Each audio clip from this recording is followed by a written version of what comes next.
in Chicago of the season premiere of Monday Night Raw, which will feature something in which CM Punk now fully goes heel. How do you turn CM Punk heel in Chicago? Make it even more difficult? I'm going to turn him heel on John Cena.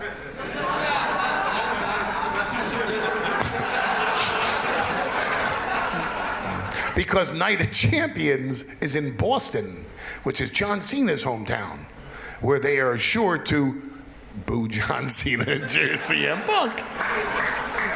So Vince comes up with the idea, if I can't make them boo him, I can at least make them gasp.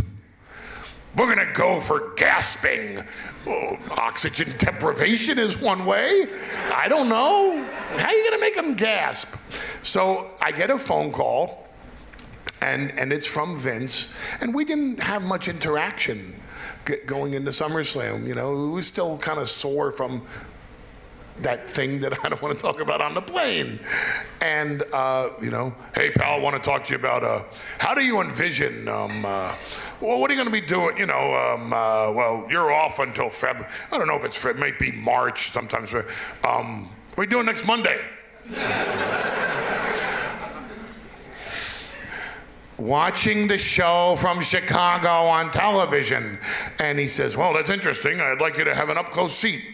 I have this idea about you working with somebody else, not just Brock Lesnar on my show. And I'm like, you know, Vince, I don't think we ought to go there. I'm real good with Brock, real happy with our deal. I want to, you know, do that thing going into wrestling. I'm going to bring my kids to WrestleMania. Oh, goddamn. I'd like to see your kids at WrestleMania, you know? Oh, thanks. Yeah, I'd like to see your kids at WrestleMania, too.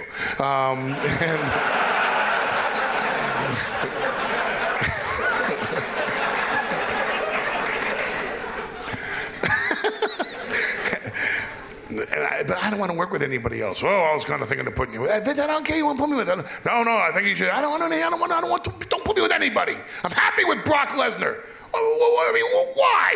Why would you even think about it? We don't even get along with each other. Why? Who are you going to put me with? CM Punk. Well, I'll see you Monday.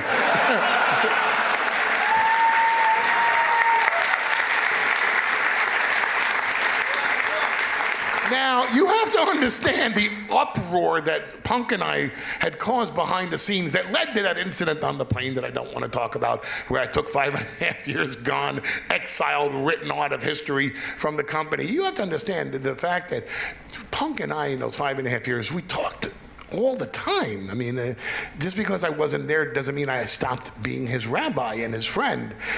So, and a lot of the that he was doing was because we bounced ideas off each other, because I had such respect for him as a talent and as a human being, and so I'll never forget this. We were in the car, that very same Chrysler 300 that when it drove by.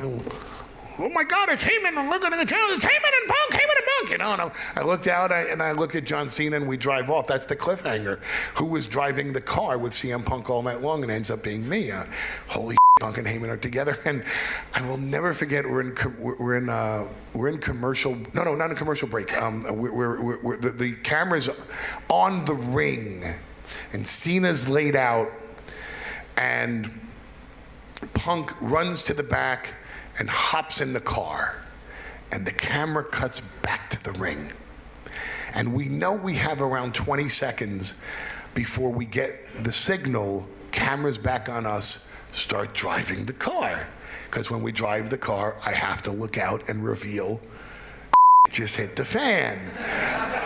And we're sitting there, and we're both ducked down just in case, the camera's accidentally cut and we don't want to reveal that we're in the car together, because these are the type of things that lunatics and obsessive people like Punk and I would always think about, like, what if that camera goes on early and it blows the whole angle? Hey, why don't we just duck down and then the camera goes on early? Nobody will see. And so we're ducked down by the dashboard, and I look over at him and he says, can you believe they're putting us together? And I'm like, we're both gonna be fired in the next 4 weeks, don't you get it? And he goes, but the we're gonna stir in 4 weeks. They don't have a clue.